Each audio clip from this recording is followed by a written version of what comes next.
ഈ അൺസേഫ് ആക്റ്റുകളും കണ്ടീഷൻസും ഒക്കെ തന്നെ നമ്മൾ ഒബ്സർവേഷൻ റിപ്പോർട്ടുകളാക്കി നമ്മൾ ഉണ്ടാക്കി വച്ചിരിക്കണം.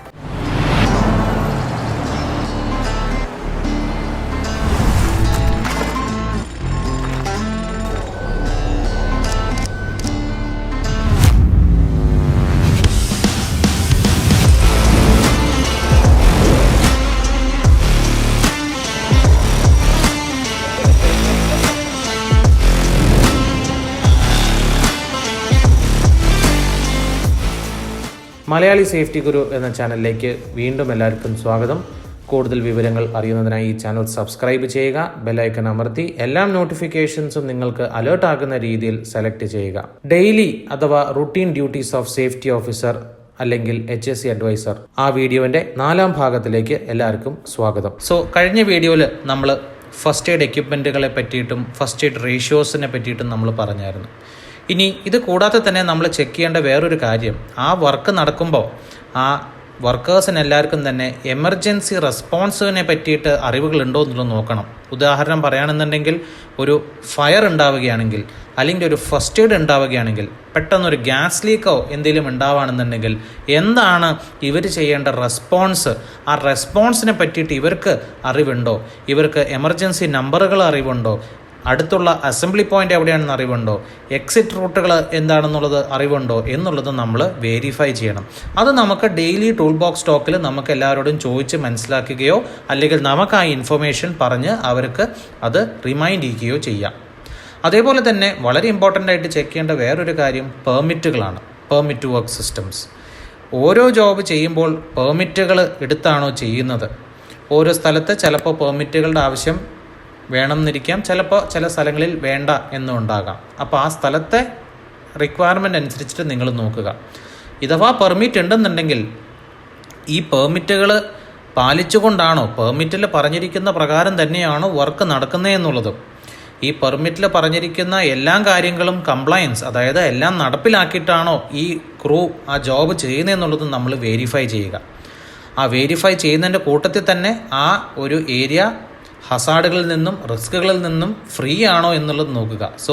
ഈ കാര്യങ്ങൾ നോക്കാനായിട്ട് നമുക്ക് റിസ്ക് അസസ്മെൻറ്റിൻ്റെയും സേഫ് സിസ്റ്റം ഓഫ് വർക്ക് അഥവാ സേഫ് ഓപ്പറേറ്റിംഗ് പ്രൊസീജിയറിൻ്റെ സഹായങ്ങൾ നമുക്ക് വേണം.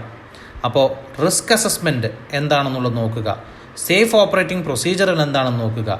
നിങ്ങളിപ്പോൾ പോയി ഇൻസ്പെക്ഷൻ ചെയ്യുന്നത് ഒരു കൺഫൈൻ സ്പേസ് ആക്ടിവിറ്റി ആണെന്നുണ്ടെങ്കിൽ അവിടെ പെർമിറ്റ് മാത്രം നോക്കിയാൽ പോരാ, ആ കൺഫൈൻ സ്പേസ് ആക്ടിവിറ്റിയുടെ റിസ്ക് അസസ്മെൻറ്റുകൾ നോക്കണം, സേഫ് സിസ്റ്റം ഓഫ് വർക്ക് നോക്കണം, എമർജൻസി റെസ്പോൺസുകൾ നോക്കണം. ആ ജോബുമായിട്ട് റിലേറ്റ് ചെയ്യുന്ന എല്ലാ തരത്തിലുള്ള ഡോക്യുമെൻറ്റുകൾ നമ്മൾ നോക്കി അത് ആ ഡോക്യുമെൻറ്റിൽ പറഞ്ഞിരിക്കുന്ന പ്രകാരം തന്നെയാണോ വർക്ക് കണ്ടക്ട് ചെയ്യുന്നതെന്നുള്ളതും നമ്മൾ നോക്കണം. ആ വർക്കേഴ്സ് എല്ലാവരും തന്നെ ആ പ്രൊസീജിയേഴ്സ് ഫോളോ ചെയ്യുന്നുണ്ടെന്നുള്ളത് നോക്കണം. ചില കേസുകളിൽ ഇപ്പോൾ കൺഫൈൻ സ്പേസ് എന്നൊക്കെ ഞാൻ പറഞ്ഞ പോലെ തന്നെ ചില വർക്കേഴ്സിൻ്റെ മെഡിക്കൽ കണ്ടീഷൻസും നമ്മൾ കൺസിഡർ ചെയ്യേണ്ടി വരും. ചില വ്യക്തികൾക്ക് കൺഫൈൻ സ്പേസിലേക്ക് ഇറങ്ങാനായിട്ടുള്ള ഫിസിക്കലായിട്ടുള്ള ബുദ്ധിമുട്ടുകൾ ഉണ്ടാകാം, മെൻ്റലായിട്ടുള്ള ബുദ്ധിമുട്ടുകൾ ഉണ്ടാകാം. അതും നമ്മൾ ചിന്തിക്കേണ്ട ഒരു കാര്യങ്ങളാണ്. അതെല്ലാം നമ്മൾ വെരിഫൈ ചെയ്യണം. ഏറ്റവും ഇമ്പോർട്ടൻ്റ് ആയിട്ട് നമ്മൾ ചിന്തിക്കേണ്ട കാര്യം, ഈ ഡോക്യുമെൻറ്റുകളെല്ലാം തന്നെ റെഫർ ചെയ്ത് എന്താണ് ആ പ്രത്യേക തരത്തിലുള്ള ആ ജോബ് ചെയ്യുമ്പോൾ എന്തൊക്കെയാണ് ആവശ്യമായിട്ടുള്ളത് എന്നുള്ളത് നമ്മൾ ആ ഡോക്യുമെൻറ്റുകൾ നോക്കി റിസ്ക് അസസ്മെൻറ്റോ പ്രൊസീജിയേഴ്സോ നോക്കി നമ്മൾ മനസ്സിലാക്കേണ്ടതാണ്. ഓരോ രാജ്യത്ത് ലോക്കൽ സ്റ്റാൻഡേർഡ്സ്, ലോക്കൽ റെഗുലേഷൻസ് ഉണ്ടാകും. ആ പ്രത്യേക ടാസ്കിനെ പറ്റിയിട്ടുള്ള ലോക്കൽ റെഗുലേഷൻസ് ഉണ്ടാകും. അതും നമ്മൾ നോക്കി വെച്ചാൽ കൂടുതൽ നമുക്ക് അറിവും അതിന് വേണ്ടിയിട്ട് നമുക്ക് കിട്ടും. ഇനി ഇതിൻ്റെ കൂട്ടത്തിൽ തന്നെ നമ്മൾ ചെയ്യേണ്ട കാര്യം, ഓരോ ഇൻസ്പെക്ഷൻസ് നടത്തുമ്പോഴും ഇതിനെല്ലാത്തിനും നമുക്ക് എന്തായാലും ഒരു അൺസേഫ് ആയിട്ടുള്ള ഒരു ആക്ട് അല്ലെങ്കിൽ ഒരു കണ്ടീഷൻ നമുക്ക് കാണാൻ പറ്റിയെന്നിരിക്കാം. എന്തെങ്കിലും ഒരു വർക്കർ അൺസേഫ് ആയിട്ടൊരു ആക്ട് ചെയ്യുന്നു അല്ലെങ്കിൽ ഒരു അൺസേഫ് ആയിട്ടുള്ള ഒരു കണ്ടീഷൻ നമുക്ക് കണ്ടെന്നിരിക്കാം. ഈ അൺസേഫ് ആക്റ്റുകളും കണ്ടീഷൻസും ഒക്കെ തന്നെ നമ്മൾ ഒബ്സർവേഷൻ റിപ്പോർട്ടുകളാക്കി നമ്മൾ ഉണ്ടാക്കി വച്ചിരിക്കണം. ഈ ഒബ്സർവേഷൻസ് റിപ്പോർട്ട് ഉണ്ടാക്കി വെച്ചതിന് ശേഷം നമ്മളുടെ സീനിയർ ആരാണോ, നമ്മൾ ആരോടാണ് റിപ്പോർട്ട് ചെയ്യുന്നത്, HSE മാനേജറാണോ അല്ലെങ്കിൽ പ്രോജക്റ്റ് മാനേജറാണോ ഓപ്പറേഷൻസ് മാനേജറാണോ, അവരോട് ഈ റിപ്പോർട്ട് നമ്മൾ പങ്കുവെക്കണം. ഒഫീഷ്യലി നമ്മൾ ഈ റിപ്പോർട്ട് അവർക്ക് അയച്ചു തന്നിരിക്കണം. അതേപോലെ തന്നെ നമ്മൾ ഒരു അൺസേഫ് ആക്ട് അല്ലെങ്കിൽ ഒരു അൺസേഫ് ഒബ്സർവേഷൻ കണ്ടു കഴിഞ്ഞാൽ വർക്കറുമായിട്ട് നമ്മൾ പോയി ഒരു കൺസൾട്ടേഷൻ നടത്തണം. എന്തുകൊണ്ട് വർക്കർ ചെയ്തു അത് മനസ്സിലാക്കാനായിട്ട് നമ്മൾ ശ്രമിക്കണം. അത് മനസ്സിലാക്കി നമുക്ക് വർക്കറിനെ എങ്ങനെ അത് ട്രെയിൻ ചെയ്തെടുക്കാം, അയാളെ ആ ഒരു ആക്ടിവിറ്റിയിൽ നിന്നും അയാൾ അങ്ങനെ ഒരു ആക്ഷൻ ചെയ്യുന്നതിൽ നിന്നും എങ്ങനെ നമുക്ക് ഇത് പ്രിവെൻറ്റ് ചെയ്യിക്കാം എന്നുള്ള കാര്യങ്ങൾ നമ്മൾ ചിന്തിക്കണം. അതേപോലെ തന്നെ ഡിസിപ്ലിനറി ആക്ഷൻസ് ചിലപ്പോൾ നടത്തേണ്ടി വരും. ചില വർക്കേഴ്സിന് എത്ര പറഞ്ഞാലും ചിലപ്പോൾ അതേപോലെ തന്നെ അവർ റിപ്പീറ്റ് ചെയ്യും.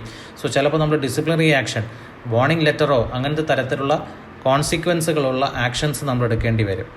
അതുകൂടാതെ തന്നെ ഒരു ഇൻസിഡൻറ്റ് നിങ്ങളുടെ ലൊക്കേഷനിൽ ഉണ്ടായിക്കഴിഞ്ഞാൽ ആ ഇൻസിഡൻറ്റ് റിപ്പോർട്ട് ചെയ്യുകയും അതേപോലെ തന്നെ ഇൻവെസ്റ്റിഗേറ്റ് ചെയ്യുകയും വേണ്ടി വരും. എന്ത് ഇൻസിഡൻറ്റ് ഉണ്ടായാലും നമ്മൾ ശ്രദ്ധിക്കേണ്ട ഏറ്റവും വലിയൊരു കാര്യം എന്ന് പറയുന്നത് ഇത് റിപ്പോർട്ട് ചെയ്യുക എന്നുള്ളതാണ്. ഒരു പക്ഷേ നമ്മൾ റിപ്പോർട്ടിംഗ് നടത്തിയില്ല എന്നുണ്ടെങ്കിൽ അത് നമ്മൾക്ക് തന്നെ തിരിച്ച് അതൊരു ബുദ്ധിമുട്ടായിട്ട് വരികയും ചെയ്യാം. അല്ലെങ്കിൽ ചിലപ്പോൾ നമ്മൾ ചെറിയൊരു ഇൻസിഡൻ്റാണ് കുഴപ്പമില്ല എന്ന് പറഞ്ഞ് നമ്മൾ വിട്ട് കഴിയുമ്പോൾ ചിലപ്പോൾ അത് വീണ്ടും ഉണ്ടായി കഴിയുമ്പോൾ ഒരാളുടെ ജീവന് ചിലപ്പോൾ അപകടം വരുത്തുന്ന രീതിയിലുള്ള ഇൻസിഡൻറ്റും ആയിരിക്കാം. സോ ഏതൊരു ഇൻസിഡൻറ്റ് ഉണ്ടായാലും അത് റിപ്പോർട്ട് ചെയ്യുക. അതേപോലെ തന്നെ അതിന് ഇൻവെസ്റ്റിഗേഷൻ ചെയ്ത് ഒരു പ്രോപ്പർ റിപ്പോർട്ടിൻ്റെ ഭാഗമായിട്ട് ഒഫീഷ്യലി നമ്മൾ സബ്മിറ്റ് ചെയ്യുക. സോ ഇതൊക്കെയാണ് നമ്മളുടെ കോമൺ ആയിട്ടുള്ള ഒരു സേഫ്റ്റി ഓഫീസറിൻ്റെയോ HSE അഡ്വൈസറിൻ്റെയോ ഡ്യൂട്ടീസ് എന്ന് പറയുന്നത്. ഞാൻ ഒന്നുകൂടിയും റിമൈൻഡ് ചെയ്യിക്കുകയാണ്, ഡ്യൂട്ടീസിൽ വ്യത്യാസങ്ങളുണ്ടാകാം.